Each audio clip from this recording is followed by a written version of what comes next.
Good afternoon, Michael. Pawley, how are we? Wonderful, thank you. How's it all going in the lockdown version 3.0, as many people are calling it? Very quiet here, Michael. We've got the thunderstorm, which is adding a bit of flavour to the afternoon. But Where's that just come from? I don't know, but no one's coming through the door, I can tell you that. Yeah, I'm sure, mate. How's it been like in terms of the lockdown came a bit out of surprise, I guess, a bit out of nowhere? I thought we were just sort of getting back to normal and getting over lockdown 2 of Christmas, which was just terrible. And now we've got this. How's it been, mate? How are you going? Well, it's the third go at it, Michael. So last year when March happened, I thought it might be the end of business and we all panicked. But within 3 months, the government had thrown so much money at everyone that we all came out the other side far better off than we were when we went into it. Yeah. The Avalon cluster was really bad for business because no one shopped because the people down there behaved the rules. And this is the worst of the lot because what we've got now is don't go out of your home, don't go shopping, leave your staff on when there's no customers there and no business is being done. So my business is down about probably 60%, more than half. And I think we're really confused at the moment about what the government support is going to be because even this morning, my accountant could not explain to me properly what benefits we were going to get in the coming weeks.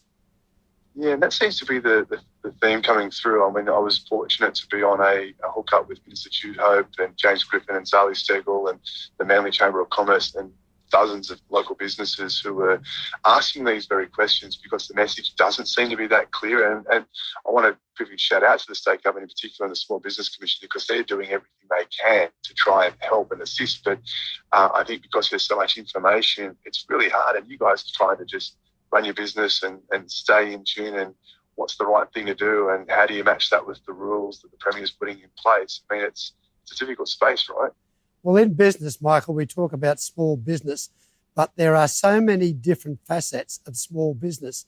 So there's small business with 100,000 turnover, or 1 million turnover, or 5 million turnover. I just want to give you an example of my business. I have 4 shops and I understand being down 50%, we will get a $10,000 one-off state government grant. Now you divide that 10,000 by 4 shops, we get 2,500 full stop. And my business overhead is $20,000 a week.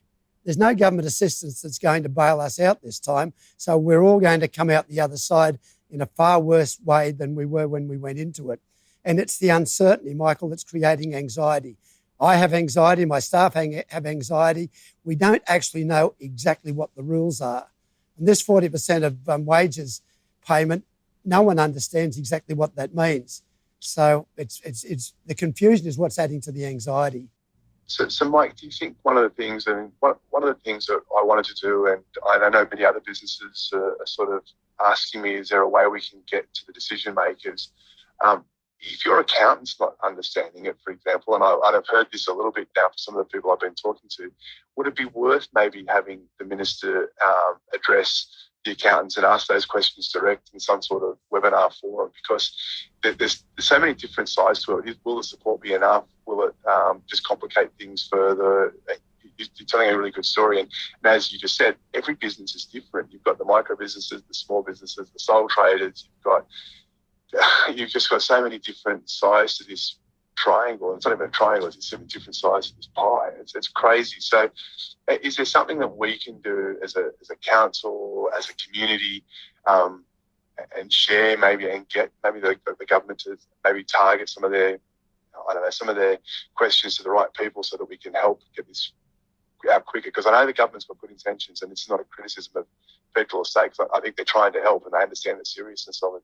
I just don't think sometimes they know how to help and get the money to people as quickly as they can or need it. So would that be helpful to maybe get the accountants and the like to talk directly to the Treasurer and the Small Business Commissioner and the Minister for Small Business, do you think? Well, Michael, what I'm aware of is that you and members of the council are great friends of the whole of this district. And I'm really conscious about everything that you've been trying to do to make us all feel confident that the future is okay. And the Commonwealth Government says they're going to give us aid on Tuesday. And then they say, well, we don't know exactly what it is and how we're going to give it, but we might let you know at the weekend. And I believe the state government is doing everything that it can. But the rules keep changing, and this is what's confusing people.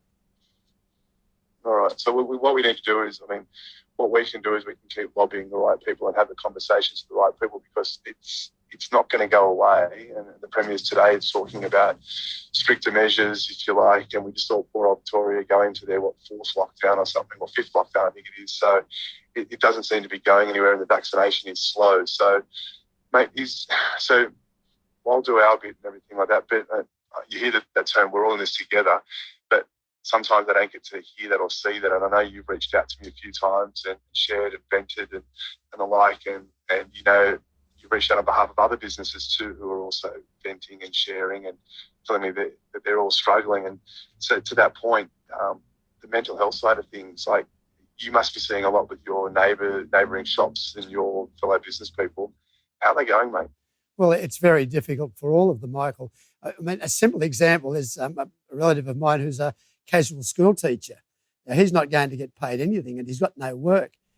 There are so many people who are far worse off. I will be all right at the end of this.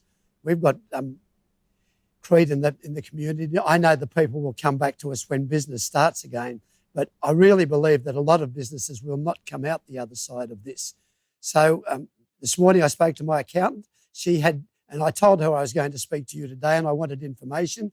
She consulted with several other accountants and none of them could give her the answers that I was going to ask her questions about. So it's difficult. And Michael, we say another 2 weeks of lockdown. None of us believe it's 2 weeks.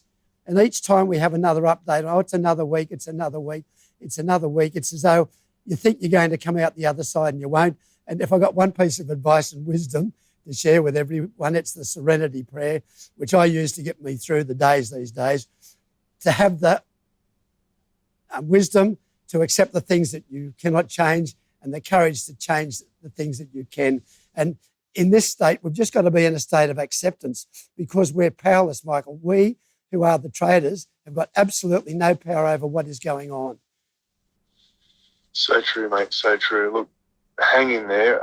Thanks for sharing what you've shared with me today, and I'll do what I can to get to the right people. And I do know that our local state MPs, our federal MPs, they're working hard to try and deal with this, and they need to hear some of these stories. They just need to know that every business is different and every business has got their challenge. Mental health side of things, I think, is really difficult and really hard, and I don't have the answers. I wish there was more that we could do. That as a council, we're trying to make sure that we are clear with the messaging on behalf of governments as well, and trying to clear that up, but also encouraging people to go out and buy gift vouchers and do their takeaway and stuff like that to try and help support get you through it. And we'll keep doing that, Mike. I promise you that.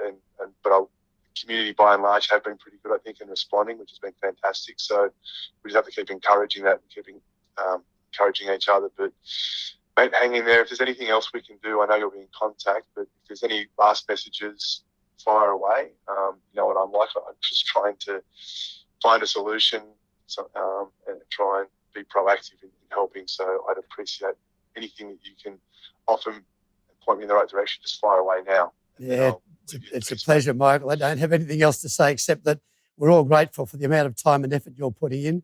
I can only imagine you're working 18-hour days. And everyone in this district is really grateful for what council is trying to do to help us get through the other side. And what you just mentioned is one of the greatest problems of all of this. We live in an incredible country and they're saying that 50% of people have got mental health illness. How does that happen in a country like this?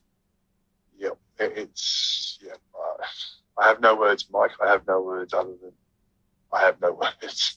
It's terrible, isn't it? We'll catch up one day soon, Michael. Let's hope it's before Christmas. We'll see you on the other side, but thank you very much for sharing your journey, mate. And we'll do our best, mate. We'll continue to do our best. Thanks, buddy. Thank you for everything, Michael. Thank you for the friendship. Goodbye. Thanks. Take care of yourself, mate.